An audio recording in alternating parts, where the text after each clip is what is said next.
Sa isang palikuran sa Ninoy Aquino International Airport, isang babaeng dayuhan ang nakatayo sa harap ng salamin. Hawak ng dalawang kamay ang kanyang malaking tiyan, kinakagat ang labi. Nasa huling 3 buwan na siya ng pagbubuntis. Sa kanyang bulsa, isang piraso lang ng papel ang naroon ang huling mensahe na natanggap niya 3 buwan na ang nakalipas. Ang address ng isang Pilipinong restaurant at ang pangalan ng ina ng lalaki. Maputla ang mukha ng kanyang refleksyon sa salamin. Ang natitira niyang pera ay hindi nasasapat kahit sa pamasahe. Ngunit sa isang lugar sa bansang ito, dapat naroon siya. Kailangan kong simulan ng kuwento 7 buwan na ang nakalipas. Ako si Ira Morrison, isang miyembro ng Australian Federal Police sa ilalim ng Drug Enforcement Division. 26 na taong gulang, nasa ika-4 na taon ko na bilang investigador. Nakadestino ako sa Sydney headquarters. Ako ang pinakamabilis na na-promote sa aming batch. Mayroon akong kakayahan pero sa totoo lang, malaki rin ang naitulong ng aking ama. Si Robert Morrison ay isang maalamat na investigador na naglingkod sa Australian Federal Police sa loob ng 35 taon. Ira, ang pagiging pulis ay isang misyon. Isang tabi mo, ang personal na damdamin, laging sinasabi ni Papa. Sinunod ko ang mga salitang iyon na parang bakal. Hindi ako kailanman nagkaroon ng nobyo. Mula kolehiyo hanggang sa makapagtapos, ang pag-ibig ay isang luho para sa akin. Ang paghuli sa mga kriminal ang buong buhay ko. Setyembre 7, 2023. Huwebes, bandang 10:00 ng umaga. Isang International Police Forum ang ginanap sa Sydney Harbour Convention Center. Nagtipon ang mga pulis mula sa 60 bansa. Isang seminar para sa pagpapalitan ng impormasyon at networking ang isinagawa. Sumali ako sa session tungkol sa drug enforcement. Ang tagapagsalita ay isang pulis mula sa Pilipinas, si Ren Cruz mula sa Philippine National Police, International Affairs Division. Nakita ko siyang umakyat sa entablado. Tila mga 185 centimeters ang kanyang taas. Nakasuot siya ng itim na suit. Maayos ang kanyang itsura. Malinaw ang kanyang mga mata at maayos ang pagkakaayos ng buhok. Nagsimula ang presentasyon. Tungkol ito sa sistema ng drug enforcement sa Pilipinas. Matatas siya sa Ingles. Tumpak ang kanyang pagbigkas at organisado ang kanyang mga materyales. Mukha siyang propesyonal. Dumating ang oras para sa tanong at sagot. Itinaas ko ang aking kamay. Paano pinipigilan ng Pilipinas ang mga ruta ng smuggling? Interesado ako sa inyong sistema ng surveillance sa mga daungan. Tumingin siya sa akin. Nagtama ang aming mga mata. Sa isang iglap, kumabog ang puso ko. Bakit kaya? Magandang tanong. Gumagamit ang Pilipinas ng isang risk analysis system na batay sa artificial intelligence. Sinusuri nito ng komprehensibo ang kasaysayan ng container, ruta ng barko, at impormasyon ng shipper. Malinaw ang kanyang sagot. Ramdam ang kanyang kadalubhasaan. Pagkatapos ng session, oras na para sa pahinga, lumabas ako sa lobby para kumuha ng kape. Excuse me, narinig ko ang isang boses mula sa likuran. Lumingon ako. Nakatayo roon si Ren. Kayo po yung nagtanong kanina, hindi ba? Ako si Ren Cruz mula sa Philippine National Police. Inabot niya ang kanyang business card, Ira Morrison. Mula sa Australian Federal Police, Drug Enforcement Division. Nagkamay kami. Malaki ang kanyang kamay, matatag ang kanyang pagkakahawak. Kahanga-hanga ang tanong ninyo. Ramdam ko ang inyong profesional na interes. Salamat. Naging interesado ako sa sistema ng Pilipinas. Kung may oras ka sa tanghalian, maaari kong ipaliwanag ng mas detalyado. Nag-alinlangan ako. Ito ay isang pakikipag-ugnayan sa labas ng trabaho. Sige, magkita tayo sa lobby ng 2:00. Salamat. Siguradong darating ako. Hanggang ngayon, hindi ko alam kung bakit ko ginawa iyon. Pwede naman akong tumanggi. Dumating ang oras ng tanghalian. Nagkita kami ni Ren sa lobby. Hinubad na niya ang kanyang suit jacket. Nakasuot siya ng puting polo. Mas mukha siyang komportable. Saan mo gustong kumain? Iminungkahi ko ang isang Italian restaurant malapit sa Darling Harbour. Isang lugar na madalas puntahan ng mga lokal. Naglakad kami ng magkasama. Setyembre sa Sydney ay tagsibol. Mainit ang sikat ng araw. Napakaganda talaga rito, sabi niya. Ito ang unang beses ko sa Sydney. Talaga? Kumusta naman? Maganda. Gusto ko ang mga lungsod na may tanawin ng dagat. Dumating kami sa restaurant. Umupo kami sa isang mesa sa tabi ng bintana. Tanaw ang Harbor Bridge. Umorder si Ren ng pescatore. Ako naman, carbonara. Ira, kumusta ang pagiging pulis? Mahirap siguro. Ang mga kaso ng droga ay laging mapanganib at komplikado. Pero sulit naman, hindi ba? Oo. Kapag nahuhuli mo ang mga kriminal at naililigtas ang mga biktima, doon ko nararamdaman na sulit ang trabahong ito. Tumango si Ren. Ganoon din ako.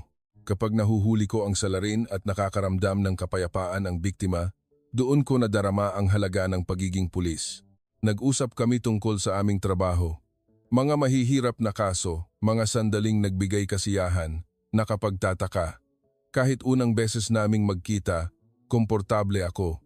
Magaan ang aming usapan. Ren, bakit ka naging pulis? Biglang lumambot ang ekspresyon ni Ren dahil sa nanay ko. Siya lang ang mag-isang nagpalaki sa akin. Namatay ang tatay ko noong 6 na taong gulang ako. Isang aksidente sa trabaho. Pasensya na. Hindi ko sinasadyang magtanong. Ayos lang. Matagal na yon. Mapait na ngumiti si Ren. Ang nanay ko ay may maliit na karinderya sa Quezon City. Gumigising siya ng alas 5 ng umaga at nagtatrabaho hanggang alas 9 ng gabi. Mahirap nga iyon. Oh, habang pinapanood ko siya, naisip ko, gusto ko ring maging isang taong nagpoprotekta sa iba. Naantig ang puso ko. Napakabuting anak. Kahanga-hanga ka. Hindi pa. Kailangan ko pang magsumikap para mabigyan ng maginhawang buhay ang nanay ko. Ikaw, Ira, bakit ka naging pulis? Dahil sa tatay ko, isa siyang maalamat na investigador. Lumaki akong pinapanood siya. Hinahangaan mo siya, ano? Oo, siya ang bayani ko. Hanggang ngayon, nagpatuloy kami sa pag-uusap. Hindi namin namalaya ng oras. Ganito na pala katagal, sabi niya. May seminar pa tayo sa hapon. Ay, oo nga, may session tayo ng alas 3. Pasensya na, naubos ko ang oras mo. Hindi. Nasiyahan ako. Totoo iyon. Talagang nasiyahan ako. Noong maghihiwalay na kami, nagtanong si Ren. Ira, may oras ka ba bukas? Kumabog ang puso ko. Bukas? Oo. Plano kong pumunta sa Opera House. Pwede mo ba akong samahan? Alam kong palusot lang iyon. Kayang-kaya ng isang turista na pumunta sa Opera House ng mag-isa. Sige, magkita tayo sa harap ng Opera House bukas ng alas 6 ng gabi. Talaga? Salamat. Masayang ngumiti si Ren. Nang makita ko ang ngiting iyon, natuwa akong hindi ako tumanggi. Nang gabing iyon, hindi ako makatulog. Si Ren lang ang nasa isip ko.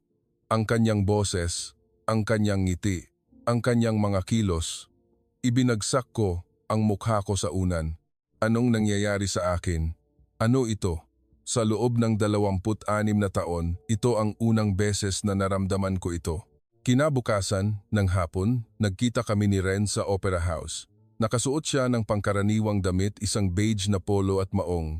Iba sa kanyang itsura kapag naka-uniforme. Mas mukha siyang malambot. Kanina ka pa ba? Pasensya na. Hindi, kararating ko lang. Pagsisinungaling iyon. 30 minuto na akong naghihintay.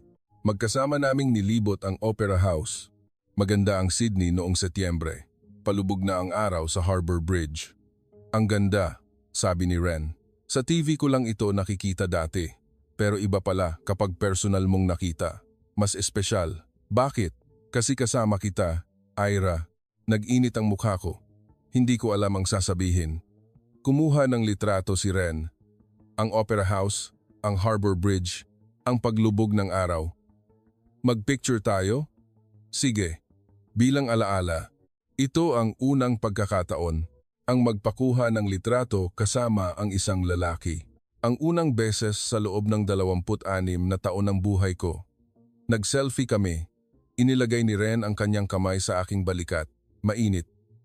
Parang mababaliw na kumakabog ang puso ko. 1, 2, 3. Tiningnan namin ang litrato.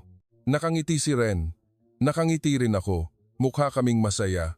Ang ganda. Ipapadala ko sa iyo. Salamat. Dahan-dahan kaming naglakad sa tabing dagat. Ira, hindi ka ba nagkakaroon ng relasyon? Bigla ang tanong. Wala akong oras. Masyadong abala sa trabaho. Iyon lang ba talaga ang dahilan? Anong ibig mong sabihin?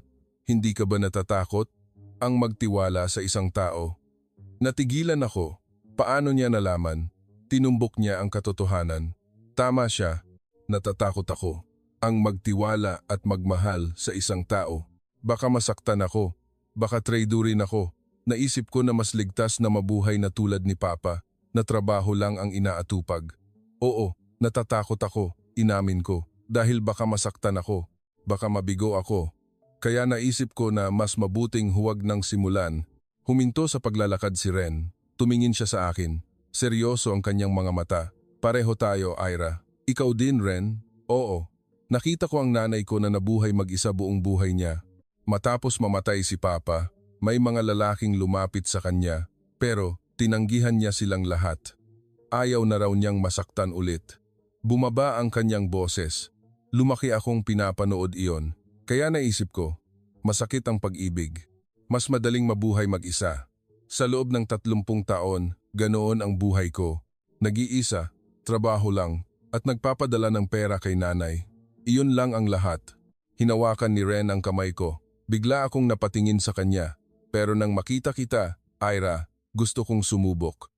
Ren, ang weird pakinggan. 3 araw pa lang tayong magkakilala. Pero totoo. Kapag kasama kita, Ira, panatag ako. Ito ang unang pagkakataon na naramdaman ko ito. Parang maiiyak ako. Ako rin. Ganoon din ang nararamdaman ko. Talaga? Oo. Kapag kasama kita, Ren, masaya ako. Ngayon ko lang naramdaman ito. Hinigpitan ni Ren ang hawak sa aking kamay. Ira, gugugulin mo ba ang oras mo sa akin? Kahit sa mga araw na nandito ako sa Sydney? Hanggang kailan ka ba rito? 12 araw. 9 na araw pa? Oo, 12 araw lahat. Maikling panahon. Pero sige, sasamahan kita. Masayang ngumiti si Ren. Napakaganda ng ngiting iyon. Nang gabing iyon, umakyat kami sa Sydney Tower. Napakaganda ng tanawin sa gabi. Kumikinang ang mga ilaw ng lungsod. Wow, ang ganda, sabi ko. Tumingin sa akin si Ren. Mas maganda ka, Ira. Lumapit ang mukha ni Ren sa akin. Malapit, sobrang lapit. Ira, mahal kita. Huminto ang tibok ng puso ko. Mahal? Ako? Masyadong mabilis, Ren. Pero hindi ko na mapigilan. Ikaw lang ang laging nasa isip ko, Ira. Pagkagising ko sa umaga, ikaw ang una kong naiisip. At bago matulog sa gabi, ikaw pa rin. Tumulo ang luha ko. Luha ng kaligayahan. Ako rin. Mahal din kita. Niyakap ako ni Ren. Ito ang unang pagkakataon na naramdaman ko ang ganitong init. Mainit at komportable. Ira, pakakasalan mo ba ako? Ano?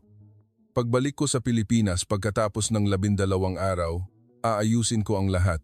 Aalamin ko ang mga dokumento para sa international marriage. Kakausapin ko ang mga magulang ko. Kailangan ko lang ang oo mo. Ren, 4 na araw pa lang tayong magkakilala. Alam kong mabilis. Pero sigurado akong ikaw ang tadhana ko, Ira. Seryoso ang kanyang mga mata. Pag-isipan ko muna. Bigyan mo ako ng oras. Sige, dahan-dahanin mo lang. Maghihintay ako. Mula kinabukasan, araw-araw kaming nagkita. Pumunta kami sa Blue Mountains. Puno ng amoy ng eucalyptus. Pumunta rin kami sa Bondi Beach. Malalaki ang alon.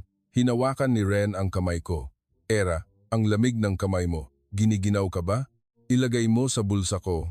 Inilagay ni Ren ang kamay ko sa bulsa ng kanyang jacket. Mainit. Kumabog na naman ang puso ko. Naghapunan kami sa Darling Harbor.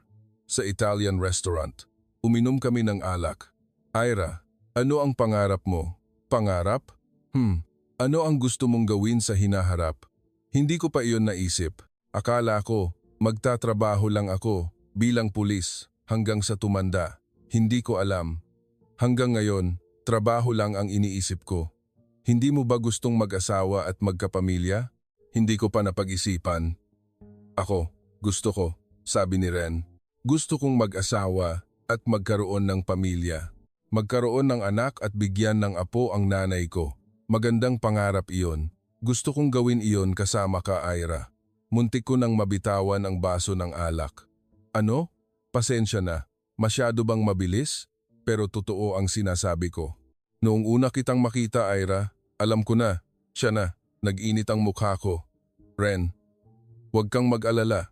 Gusto ko lang sabihin ang nararamdaman ko. Ngumiti si Ren, parang sasabog ang puso ko. Lumipas ang 1 linggo. Huling gabi na. Sa kwarto ng hotel ni Ren, naging malapit kami sa isa't isa. Ito ang unang pagkakataon para sa akin. Mabait si Ren. Eira, ayos ka lang? Oo, ayos lang. Mahal kita, mahal din kita. At ganoon, naging isa kami. Kinabukasan, nagising ako. Katabi ko si Ren. Tulog pa siya. Payapa ang kanyang mukha. Sa sandaling iyon, naisip ko, gusto kong makasama ang taong ito habang buhay. Sigurado na ako, kailangan na naming magpaalam sa airport. Eira, siguradong tatawag ako. Oo, maghihintay ako. Babalik ako sa loob ng 1 buwan. O kaya, pwede ka ring pumunta sa Pilipinas. Sige, magpakasal tayo. Oo, magpakasal tayo. Hinalikan ako ni Ren sa gitna ng airport. Nakatingin ang mga tao, pero wala akong pakialam. Mahal kita, Eira. Mahal din kita, Ren. Pumasok si Ren sa departure gate. Kumaway siya. Kumaway din ako. Walang tigil ang pagtulo ng luha ko. Ayaw kong maghiwalay kami. Pero naniniwala akong magkikita kami ulit agad. Hindi ko pa alam noon na iyon na pala ang huli. Lumipas ang 1 linggo. Nag-message ako kay Ren. Nakarating ka na ba ng maayos? Miss na kita. Walang sagot. Kakaiba. Si Ren ay tipo ng taong sumasagot agad. Tumawag ako. Hindi niya sinagot. 1, 2, 3 beses. Baka abala lang siya. Siguro mahirap ang pagbalik sa trabaho. Iyon ang inisip ko. Lumipas ang 2 linggo. Wala pa ring kontak mula kay Ren. Nag-aalala na ako. Araw-araw akong tumatawag. Palaging hindi sinasagot. Hindi rin niya binabasa ang mga mensahe ko. Hindi nagiging seen. May nangyari kaya? Baka na-aksidente siya. Nag-aalala ako. Sa 3 linggo, tumawag ako sa kanyang opisina. Sa Philippine National Police Headquarters. Hello, pwede po kay Major Ren Cruz? Sino po sila? Si Officer Ira Morrison po, mula sa Australian Federal Police. May itatanong lang sana tungkol sa isang kaso. Sandali lang po, naghintay ako. Sumagot ulit ang telepono. Paumanhin po. Si Major Cruz ay kasalukuyang nasa isang special operation. Special operation? Opo.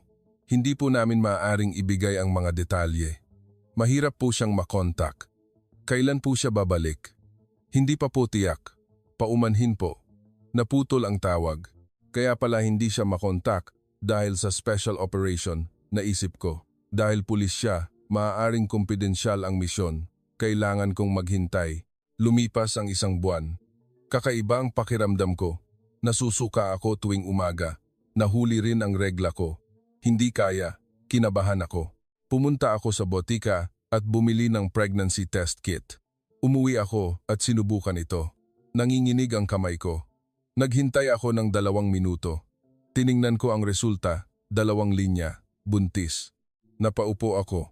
Nanghina ang mga tuhod ko. Buntis ako, anak ni Ren. Hindi ako makapaniwala. Ang unang beses sa loob ng 26 na taon ng buhay ko.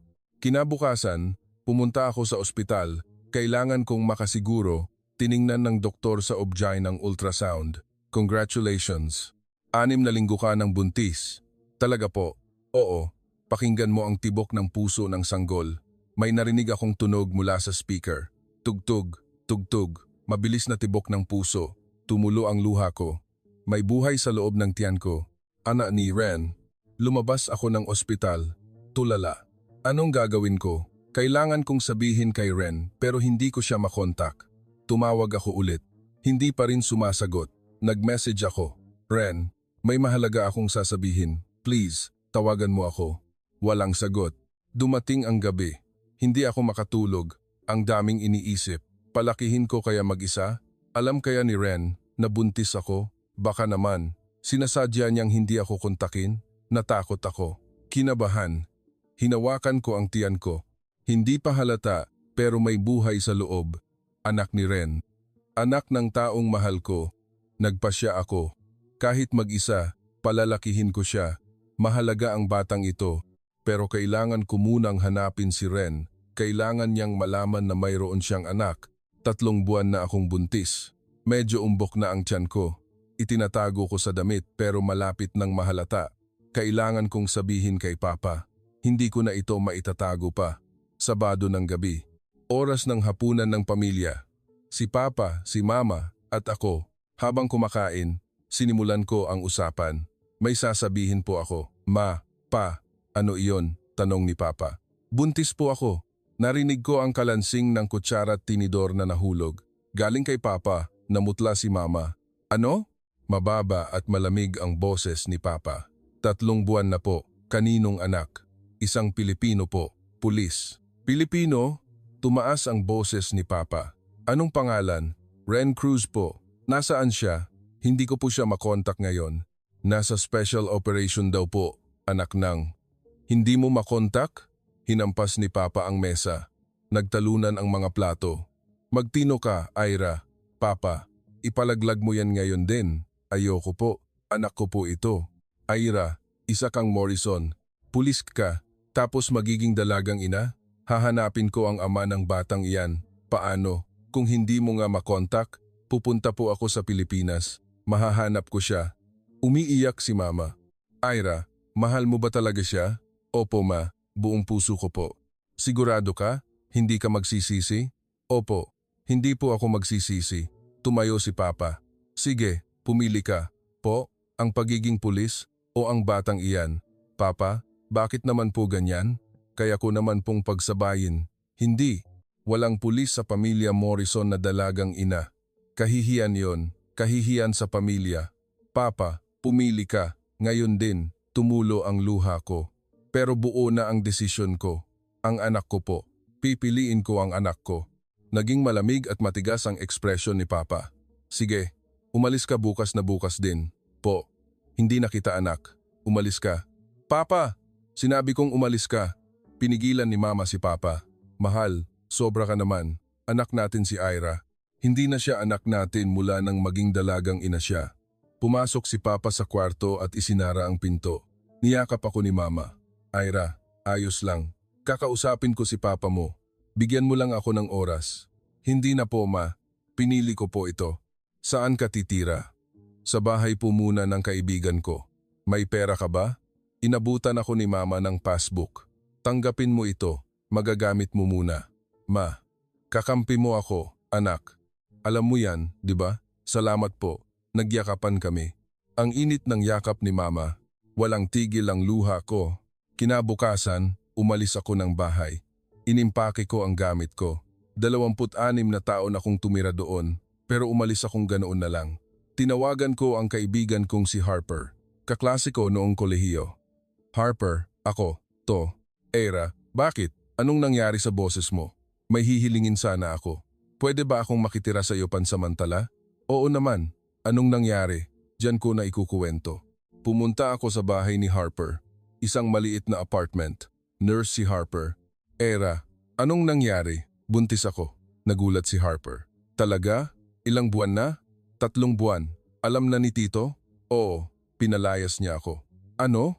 Niyakap ako ng mahigpit ni Harper. Huwag kang mag-alala. Dito ka lang. Kahit gaano katagal. Salamat. Pero yung ama ng bata, hindi mo makontak. Nasa special operation daw. Anong plano mo? Pupuntahan ko siya. Sa Pilipinas. Buntis ka pa naman. Kailangan kong pumunta. Kailangan niyang malaman. Bumuntong hininga si Harper. Hindi ba delikado? Kaya ko to. Kailangan kong gawin. Kinabukasan, nagsumite ako ng resignation sa police station. Nagulat ang hepe ko. Morrison, bakit biglaan? Anong nangyari? Personal na dahilan po. Subukan mong ayusin. Sayang ka. Magaling kang investigador. Salamat po sa lahat. Isinuko ko ang aking badge. 4 na taon kong suot iyon. Mabigat, sayang. Pero wala akong pinagsisisihan. Pinili ko ito. 5 buwan na akong buntis. Malaki na ang tiyan ko. Hindi na maitago. Patuloy kong kinokontak si Ren. Wala pa rin. Hindi sumasagot, hindi binabasa ang message.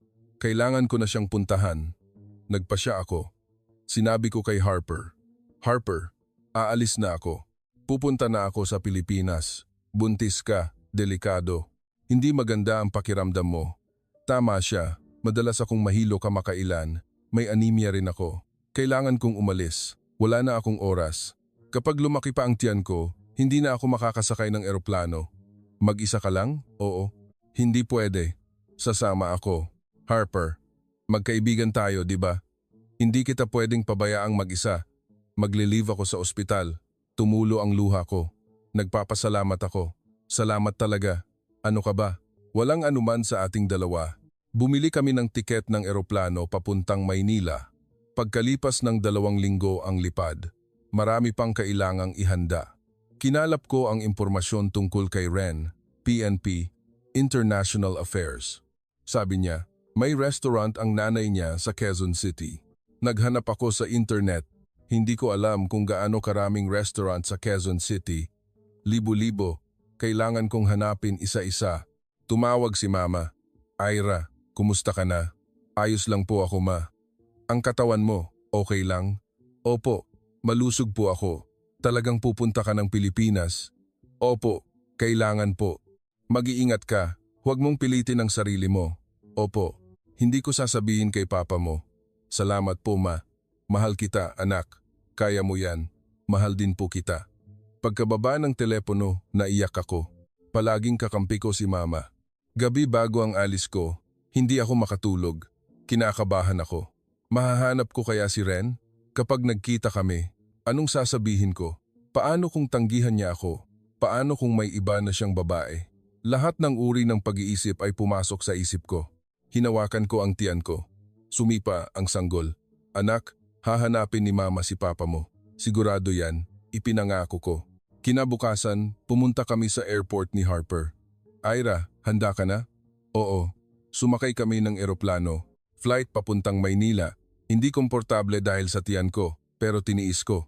Tinanong ako ng flight attendant, Ma'am, ayos lang po kayo? Mukhang buntis po kayo. Opo, ayos lang. Saan po ang destination ninyo? Sa Maynila po. Ang due date nyo po ay 4 na buwan pa. Mag-ingat po kayo. Huwag po kayong magpapagod. Opo, salamat. Niyugyog ang eroplano. Turbulence. Niyakap ko ang tiyan ko. Anak, ayos lang. Malapit na nating makita si Papa.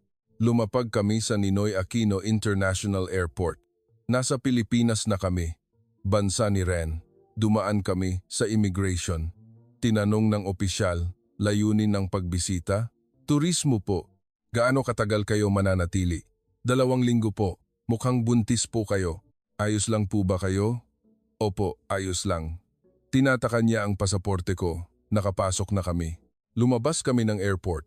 Naramdaman ko ang hangin ng Pilipinas. Mainit at maalinsangan, Nobyembre noon.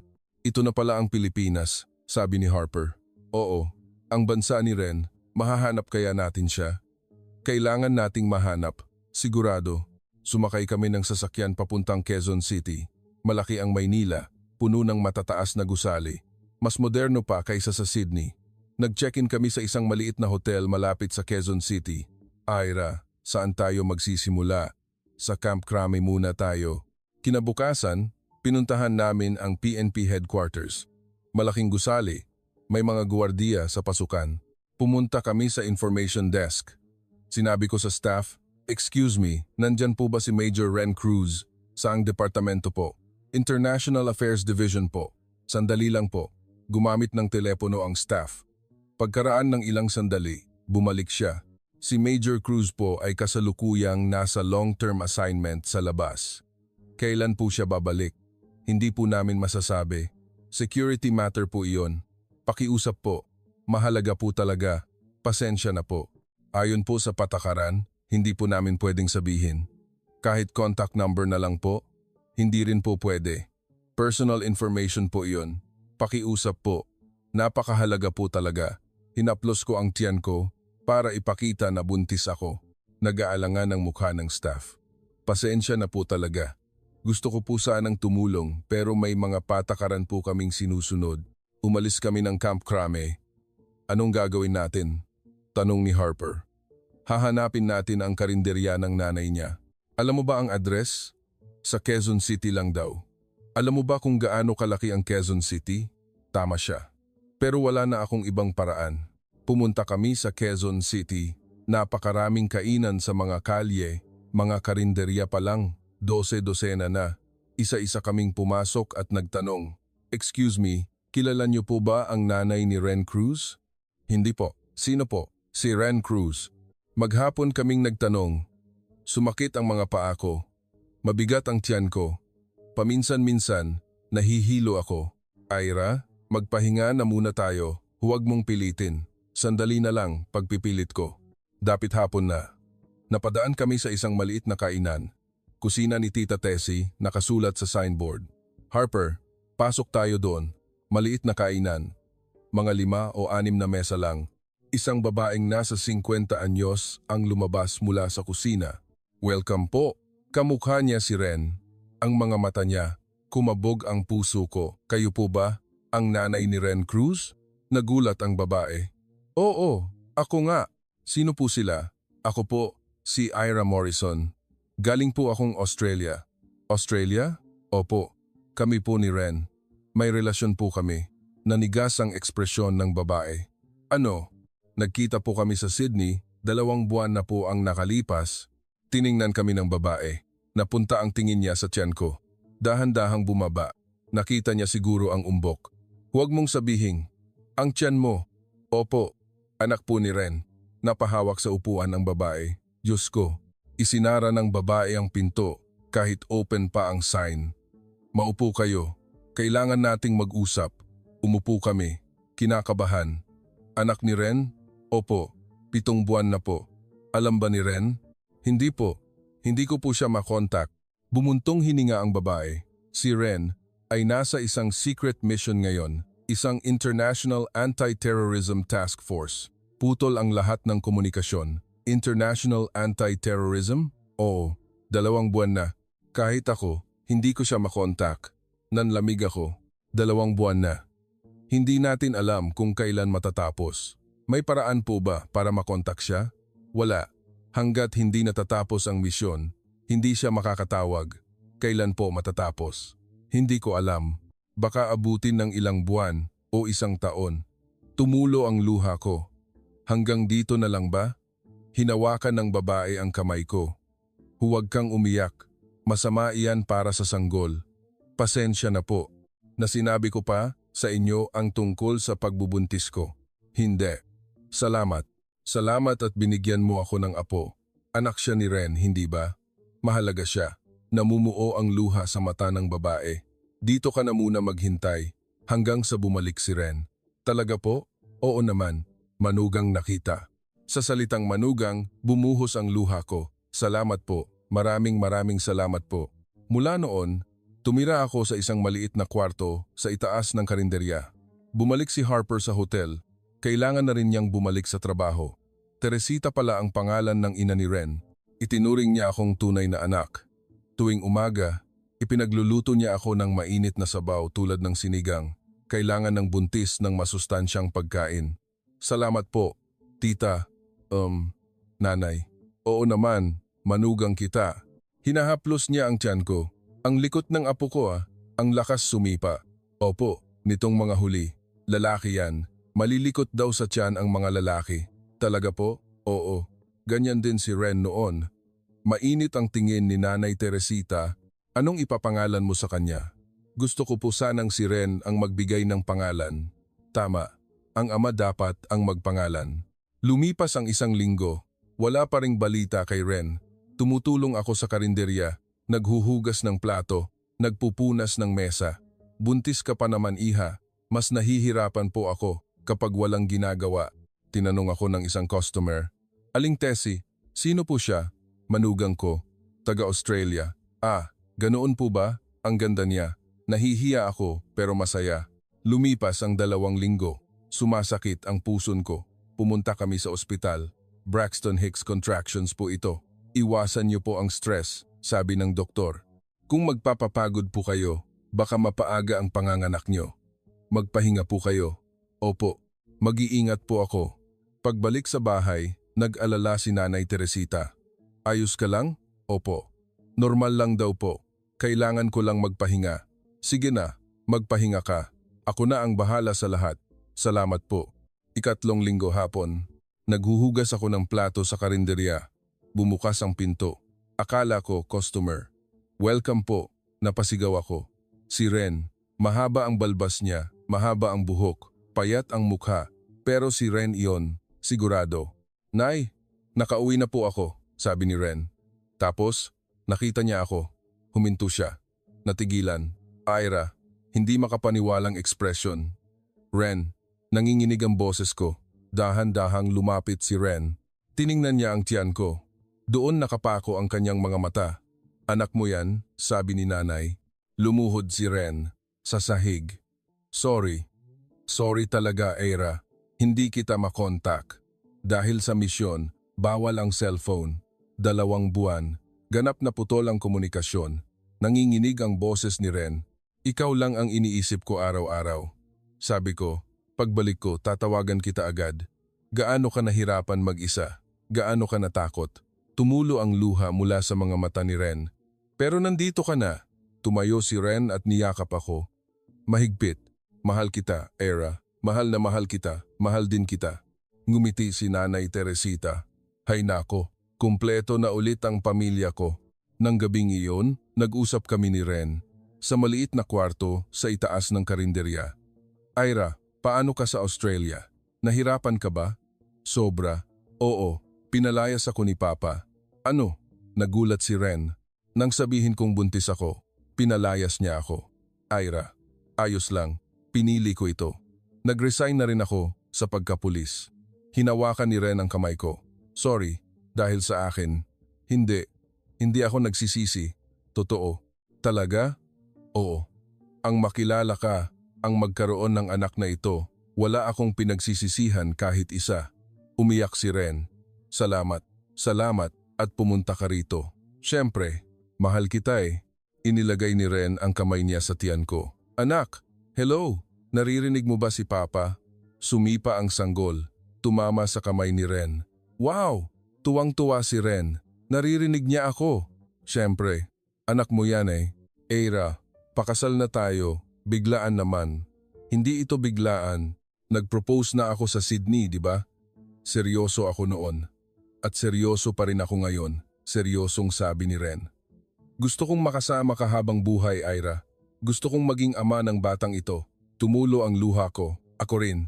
Gusto ko ring magpakasal. Talaga? Oo. Seryoso. Niyakap ako ni Ren. Salamat. Salamat. At pinili mo ako. Ako ang dapat magpasalamat.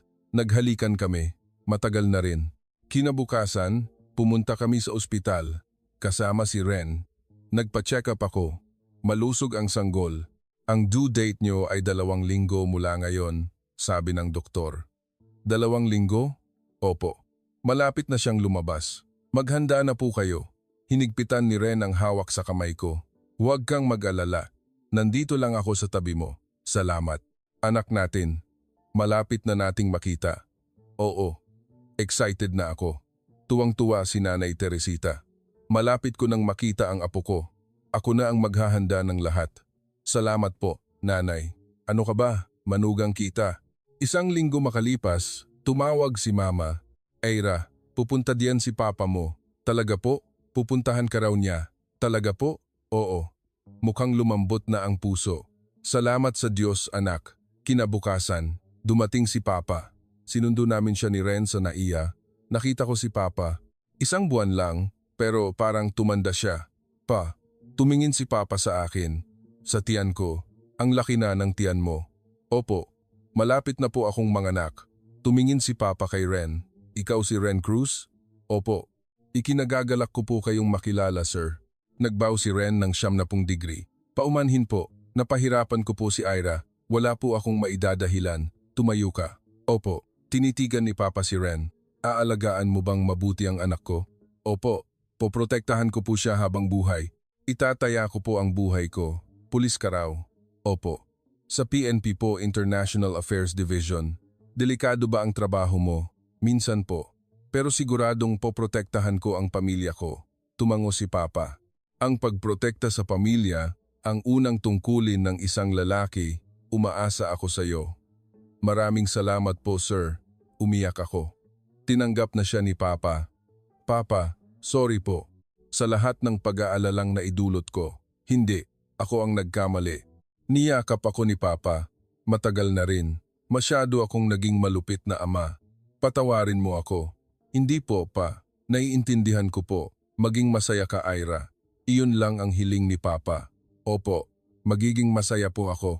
Nang gabing iyon, sa karinderya ni Nanay Teresita, sama-sama kaming kumain. Si Papa, si Nanay Teresita, si Ren, at ako. Nag-toast kami para sa pamilya. Palakihin nating mabuti ang apo natin, sabi ni Nanay. Siyempre, sabay nating palalakihin, tumawa rin si Papa. Pamilya na kami. Isang tunay na pamilya. 3 araw makalipas, madaling araw. Sobrang sakit ng tiyan ko, labor na. Ren, manganganak na yata ako. Ngayon na? Oo, dali na, sa ospital. Nagmaneho si Ren. 15 minuto lang papuntang ospital. Tuloy-tuloy ang paghilab. Umiikli ang pagitan. Konti na lang, tiis lang. Malapit na tayo. Pumasok kami sa emergency room. Sinuri ako ng doktor. Malaki na po ang buka. Malapit na po kayong manganak. Inilipat ako sa delivery room. Hawak ni Ren ang kamay ko. Kaya mo yan, Ira. Kaya mo yan. Natatakot ako. Nandito lang ako. Lalong lumakas ang sakit. Napasigaw ako. Konti na lang po, ma'am, ire pa po. Pag-iengganyo ng doktor. Umire ako ng buong lakas. 1, 2, 3 beses. Tapos, uwaa. Narinig ko ang iyak ng sanggol. Babae po. Malusog na babae. Nakangiting sabi ng doktor. Pagod na pagod ako. Pero masaya. Anak ko. Kinarga ko ang sanggol. Maliit at mainit. Nagpikit-pikit siya ng mata. Ang ganda niya. Umiyak si Ren. Ira, salamat. Salamat sa napakagandang anak na ito. Anak natin. Kinarga ni Ren ang sanggol. Maingat. Hello, baby. Si Papa ito. Tumingin ang sanggol kay Ren. Nagpikit-pikit. Kamukha mo ang mata niya, Ira. Ang ilong naman, kamukha mo. Nagtawanan kami. Dumating si Nanay Teresita at si Papa. Kailangan naming makita ang apo namin. Kinarga ni Nanay ang sanggol. Napakaganda ng apo ko. Congratulations! Ngumiti rin si Papa. Salamat, pa. Anong ipapangalan niyo? Sabi ni Ren. Leah. Leah Cruz. Leah? Opo. Simbolo po ng liwanag at pag-asa at ng pagsasama ng Pilipinas at Australia. Tumulo ang luha ko. Ang ganda ng pangalan, Leah. Ang Leah namin. Tiningnan ko ang sanggol. Payapang natutulog. Dahil sa kanya, nagkakilala kami. Dahil sa kanya, nagkabuklod kami. Nagpapasalamat ako. Pagkalabas ng ospital, sa bahay ni Ren kami tumira. Isang maliit na apartment, pang-2 lang, pero mainit. Lumaking malusog si Leah. Umiiyak sa gabi, pero ayos lang. Ren, si Leah. Ako na. Kinarga ni Ren si Leah. Pinadede, pinadighay. Ang galing mo na. Nag-practice ako. 3 libro tungkol sa pag-aalaga ng bata ang binasa ko. Natawa ako. Inasikaso na rin namin ang kasal. Dahil international marriage, komplikado ang mga papeles. Birth certificate, marriage license, translation, notarization. Ang daming papeles. Grabe, ang daming papeles. Tiis lang. Malapit nang matapos. 1 buwan makalipas, kumpleto na ang lahat. Nag-file kami ng marriage license. Opisyal na kaming mag-asawa. Sa wakas, niyakap ako ni Ren. Mahal kita, mahal din kita. Nagpakasal kami sa City Hall. Pamilya lang ang kasama. Isang simpleng civil wedding. Congratulations sa bagong kasal. Mabuhay ng maligaya, sabi ng aming mga magulang. Opo, magsasama kami ng maligaya. Nagkaroon din kami ng maliit na salo-salo sa karinderya. Dumating ang mga kapitbahay. Congratulations! Salamat po. Isang mainit na sandali. Nang gabing iyon, tinanong ni Ren, Ira, hindi mo ba nami-miss ang Australia? Minsan. Pero dito na ang bahay ko. Talaga? Oo. Kung nasaan kayo ni Leah, doon ang bahay ko. Niyakap ako ni Ren. Salamat. Dahil iniwan mo ang lahat para makapunta rito. Hindi iyon pag-iwan. Pagpili iyon. Mahal kita. Mahal din kita. Lumipas ang 1 taon. 1 taong gulang na si Leah, nagsisimula ng maglakad. Mama, tinawag ako ni Leah. Oo, anak, si mama to. Niyakap ko siya. Ang sarap sa pakiramdam. Nag-aral ako ng Tagalog ng mabuti. Ngayon, matatas na ako. Kumuha rin ako ng pagsusulit para sa PNP. Pumasa ako bilang interpreter. Ira, nakapasa ka. Congratulations! Tuwang-tuwang sabi ni Ren. Talaga? Oo, pulis ka na ulit. Naging pulis ulit ako, dito sa Pilipinas. Naging matagumpay din ang karinderya ni nanay. Dahil tumutulong ako, nagdagdag kami ng Australian dishes sa menu. Meat pie, fish and chips. Ang sarap nito, sabi ng mga customer. Naghalo ang dalawang kultura. Tulad ng aming pamilya, isang hapon, naglalakad kami sa Baywalk sa Roxas Boulevard. Si Ren, si Leah at ako. Leah, tingnan mo doon. Tumatakbo si Leah. Hinawakan ni Ren ang kamay ko. Ira, masaya ka ba? Oo, sobrang saya. Ako rin. Dahil sa inyo ni Leah. Dahil din sa iyo, Ren. Palubog na ang araw. Ang ganda ng langit sa Maynila. Ren, tingnan mo ang langit. Ang ganda. Parang kinabukasan natin. Maliwanag at mainit. Tama. Magiging maliwanag ang kinabukasan natin. Tumatakbong lumapit si Leah. Mama! Papa! Oo, anak. Nagyakapan kaming tatlo. Sa sandaling iyon, napagtanto ko. Ito ang kaligayahan. Ito ang pamilya. Sa loob ng 26 na taon, mag-isa akong namuhay. Hindi ko alam ang pag-ibig. Pero ngayon, alam ko na. Ang pag-ibig ay kayang lampasan ang mga hangganan. Ang wika, ang kultura. Basta't may puso, magkakaintindihan. Galing ako sa Australia. Si Ren, Pilipino. Si Leah, anak na may dalang dalawang bansa. Magkaiba kami, pero pareho. Pinag-isa kami ng pag-ibig.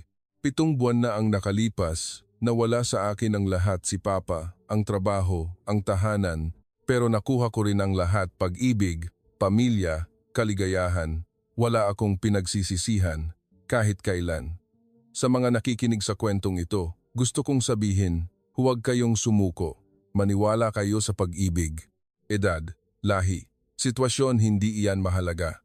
Ang puso lang ang kailangan.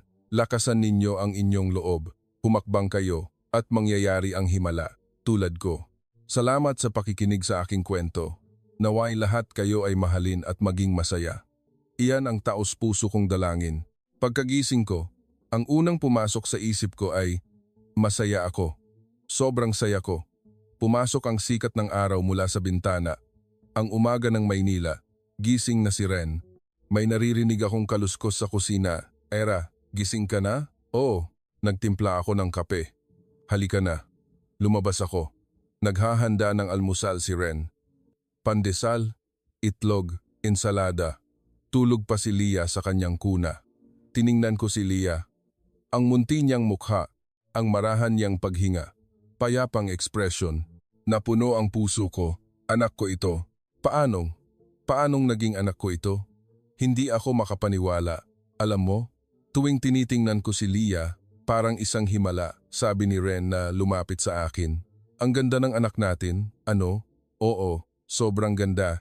Hindi nakakasawang tingnan. Ipinatong ni Ren ang kanyang ulo sa balikat ko. Ira, salamat. Para saan? Dahil ipinanganak mo si Leah, dahil dumating ka sa akin, dahil binuo mo ang pamilya natin, ako ang dapat magpasalamat. Tinitigan namin si Leah ng matagal. Minsan, naiisip ko, paano kung hindi ko nilakasan ang loob ko noon?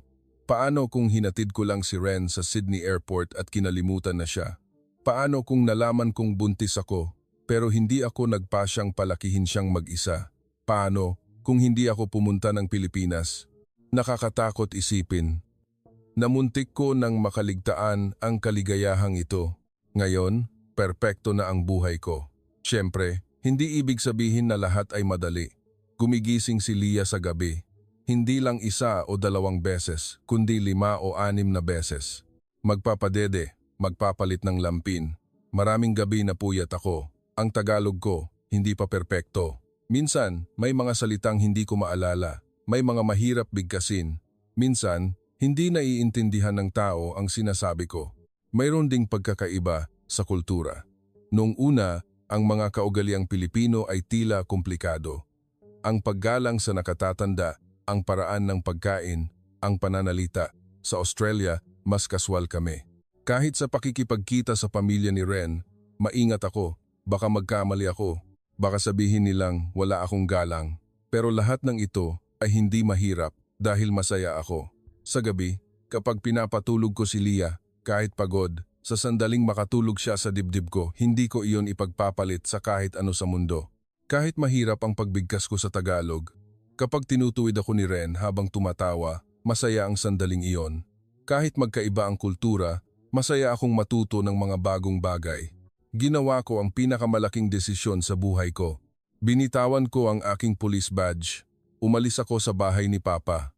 Tinalikuran ko ang mga kaibigan, ang bayan, ang lahat ng nakasanayan, at pumunta ako sa Pilipinas para hanapin ang isang lalaking hindi ko man lang makontak. Sabi ng mga tao, nababaliw na ako. Maging si Harper, pinigilan ako noong una. Lahat ng kaibigan ko, nag-alala. Ira, sigurado ka ba? Mag-isa kang buntis, pupunta sa ibang bansa? Paano kung hindi mo siya mahanap? Paano kung tanggihan ka niya? Lahat sila, nag-aalala. Ako rin, nag-aalala. Sa totoo lang, takot ako. Habang nasa eroplano, iniisip ko, paano kung hindi ko mahanap si Ren? Paano kung nahanap ko siya, pero ayaw na niya sa akin? Paano kung may iba na siya? Paano kung itakwil niya ang sanggol?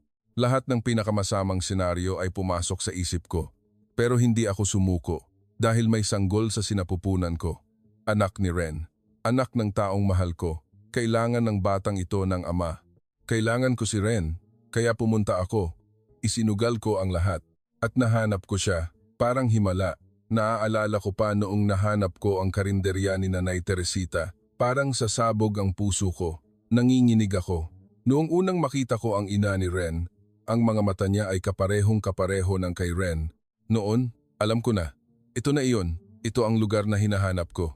Tinanggap ako ni Nanay. Tinawag niya akong manugang, isang buntis na dayuhan. Gaano ako nagpapasalamat. Sa loob ng 3 linggong paghihintay, gaano niya ako inalagaan. Tuwing umaga, nagluluto siya ng mainit na sabaw, hinahaplos ang tiyan ko at kinakausap ang apo niya. Sa isang banyagang bansa, mag-isa, pero dahil kay Nanay, hindi ako nalungkot. At bumalik si Ren. Nang buksan niya ang pinto at pumasok, nang makita niya ako, ang ekspresyon niya, ang tingin niya sa tiyan ko, hinding-hindi ko iyon malilimutan. Ang pagluhod niya at pag-iyak. Ang boses niyang nagsasabing sorry at mahal kita. Sa sandaling iyon, alam ko na, magiging maayos ang lahat. Magiging maayos kami. At ngayon, talagang maayos kami. Nagpakasal kami ni Ren. Lumalaking malusog si Leah. Naging pulis ulit ako.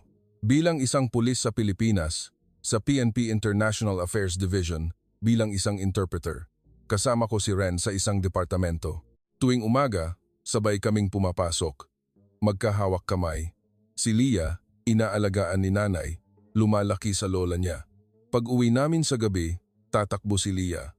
Mama, sa tuwing naririnig ko ang boses na iyon, kumakabog ang puso ko. Napakasarap pakinggan. Sa gabi, sabay-sabay kaming kumakain. Si Leah, ako, si Ren, si Nanay. Madalas, nag-uuwi kami ng pagkain mula sa karinderya. Sinigang, adobo. Noong una, naninibago ako sa lasa pero ngayon nasanay na ako. Masarap pa nga. Maging si Leah, gusto ang pagkaing Pilipino. Maliit pa pero mahilig sa kanin. Nakapagtataka, di ba? Kalahating Australiano siya. Habang kumakain, nag-uusap kami kung anong nangyari sa araw na iyon. Kung anong ginawa ni Leah. Ang mga nakakatawang kwento mula sa mga customer ni Nanay. Isang ordinaryong araw-araw na buhay. Pero napakaganda ng ordinaryong ito. Noong nasa Australia ako, walang ganito. Laging abala si Papa. Halos hindi kami sabay-sabay maghapunan. Nagtatrabaho rin si Mama. Ako, pagod sa trabaho. Pag-uwi, ligo at tulog lang. Ang magtipon ang pamilya para kumain at magkwentuhan, hindi ko akalaing magiging bahagi ito ng araw-araw na buhay. Dito sa Pilipinas, natural lang ito. Ang pagsasama-sama ng pamilya. At napakaganda noon. Sa katapusan ng linggo, pumupunta kami sa Rizal Park. Si Leah, nakasakay sa stroller. Dahan-dahang naglalakad, nag-uusap. Maraming tao, mga pamilya, mga batang nagtatakbuhan, mga magkasintahang magkahawak kamay. Payapa, hihigpitan ni Ren ang hawak sa kamay ko. Masaya ka? Oo, sobrang saya. Ako rin, tatawa si Leah, hahalakhak habang pumapalakpak. Ang tawa niyang iyon ang pinakamagandang tunog. Minsan, naalala ko ang Australia, tinatawagan ko si Mama. Video call, pinapakita ko si Leah. Naku, ang laki na ng apo ko. Opo, Ma. Malusog po siya. Ira, maayos ka lang ba dyan? Opo, maayos na maayos po. Mabuti naman. Nakakausap ko rin si Papa. Era, kumakain ka ba ng maayos? Opo, Pa. Si Ren, inaalagaan ka ba niya? Opo, sobrang bait niya po sa akin. Mabuti. Kapag naririnig ko ang boses nila, naiiyak ako dahil miss ko na sila. Pero hindi ako malungkot dahil malapit na kaming magkita. Sa susunod na buwan, pupunta kami sa Australia. Isang family trip. Ako, si Ren at si Leah para ipakita si Leah sa mga magulang ko. Excited na rin sila. Bilisan nyo na. Miss na namin ang apo namin. Naghahanda na raw sila. Nag-ayos ng kwarto, bumili ng mga laruan. Sa pag-iisip pa lang, napupuno na ang puso ko. Magtatagpo ang dalawang mundo ko, Australia at Pilipinas. Ang mga magulang ko at ang ina ni Ren. Si Leah ang magiging sentro at magiging isa kaming lahat. Gusto kong magpasalamat sa Pilipinas. Ang bansang ito, noong una akong dumating, lahat ay banyaga. Hindi ko alam ang wika. Hindi ako makabasa ng mga salita. Ang hirap, pero ngayon, nakakabasa at nakakasulat na ako. Mababait ang mga Pilipino. Kapag nagsasalita ako ng Tagalog na may accent, tinutuwid nila ako habang nakangiti. Dahan-dahan nilang ipinapaliwanag, hinihintay hanggang sa maintindihan ko. Hindi nila ako tinatrato ng iba dahil dayuhan ako. Sa halip, pinupuri pa nila ako. Maging ang mga customer sa karinderya ni Nanay. Ate Ira, ang galing nyo na pong magtagalog. Salamat po, taga-Australia po pala kayo. Kumusta po ang Pilipinas? Maganda po, sobrang ganda. Kapag sinasabi ko iyon, natutuwa sila. Nagpapasalamat sila dahil gusto ko ang Pilipinas. Hindi po, ako po ang nagpapasalamat. Dahil tinanggap ninyo ako, tinanggap ninyo ang anak ko. Ligtas ang Pilipinas. Kahit maglakad akong mag-isa sa gabi, hindi ako natatakot. Bilang babae, sa Australia, hindi ako naglalakad mag-isa sa gabi. Delikado. Pero sa Pilipinas, iba.